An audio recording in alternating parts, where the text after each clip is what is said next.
माखन मिश्री माने ही भगवान श्री कृष्ण जी, और साथ में उन्हें खीर खाना भी बहुत पसंद है। तो आज हम जन्माष्टमी के शुभ अवसर पर बनाएंगे खीर, पर ये जो खीर बनेगा बिल्कुल अलग तरीके से। और ये बंगाल की एक बेहतरीन खीर यानी पायस का रेसिपी है, जिसे बंगाल में छानर पायस बोलते हैं, और ये बनेगा पूरी तरह दूध से। तो आप भी जन्माष्टमी के दिन भगवान श्री कृष्ण के सामने ये भोग चढ़ा सकते हो।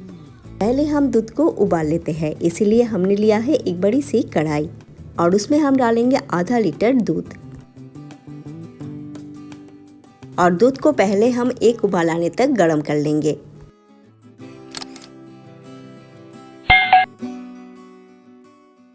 और दूध में एक उबाल आने के बाद इसमें डालेंगे केसर के धागे।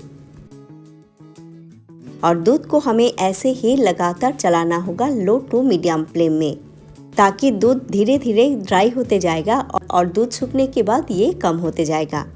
इसी तरह हमें 15 से 20 मिनट तक दूध को लगातार चलाना होगा। आप चाहे तो यहाँ पर मिल्क मेड डाल के भी दूध को घना कर सकते हो, पर मैं यहाँ पर कोई मिल्क मेड यूज़ नहीं करूँगी। और ये प्रोसेस में अगर आप खीर बनाओगे तो खीर बहुत ही बढ़िया बनेगा। देखिए यहाँ पर दूध ऑलमोस्ट आधा हो चुकी है। आप चाहे तो यहाँ पर कोई भी ब्रांड के मिल्क पाउडर डाल सकते हो। मैं यहाँ पे अमूल मिल्क पाउडर डाली हूँ। और यहाँ पर हमने डाला है 4 बड़ी चम्मच मिल्क पाउडर। और मिल्क पाउडर डालने के बाद ही हमें लगातार चलाना होगा, ताकि दूध की गुठली ना बन जाए। और फिर हम इसमें डालेंगे 2 बड़ी चम्मच शक्कर। और जब तक शक्कर दूध में घुल ना जाए तब तक हमें चलाना होगा। और इतने में दूध भी धीरे धीरे कम होते जाएगा, पर ज़्यादा हम थिक नहीं बनाएंगे। और ये जो खीर है ये छेना से बनती है, इसीलिए हम यहाँ पर डालेंगे आधा लीटर दूध से बनी हुई छेना यानी पनीर, जिसे मैं पिछले दिन रात को ही बनाकर रखी थी। और ये घर पे बनी हुई छेना है। और एक बात है कि ये रेसिपी बनाने के लिए आप बाहर से खरीदा हुआ पनीर मत डालिए।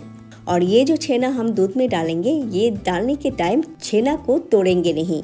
अगर छेना को तोड़ के डालेंगे तो वो दूध में डालने के बाद वो पूरी तरह पिघल जाएगा, इसीलिए धीरे धीरे दूध में चम्मच को चलाना होगा। अब हम इसमें डालेंगे खजूर के गुड़, इसीलिए हम इसमें डालेंगे 2 चम्मच खजूर के गुड़, जिसे बंगाल में पटाली गुड़ भी बोलते हैं। और ये गुड़ हमेशा हम घर पर फ्रिज के अंदर स्टॉक करके रख देते हैं। और अगर आपके पास ये खजूर के गुड़ यानी पाटाली गुड़ नहीं रहे तो इसके बदले आप और 2 चम्मच शक्कर डाल सकते हो।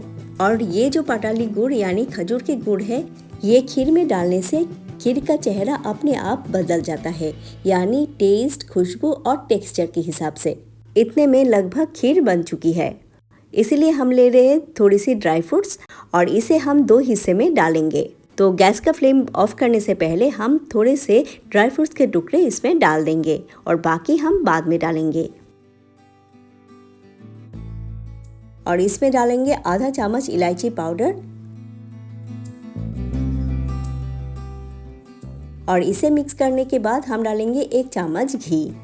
और घी डालने के बाद हम गैस का फ्लेम भी ऑफ कर देंगे और कढ़ाई को कवर करके रख देंगे जब तक ये नॉर्मल टेम्परेचर तक ना आ जाए।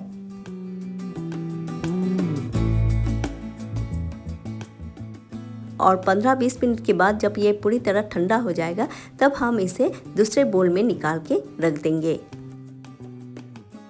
और इसी स्टेज में आप खीर के ऊपर डाल दीजिए बाकी बचा ड्राई फ्रूट्स, पिस्ता और केसर के धागे।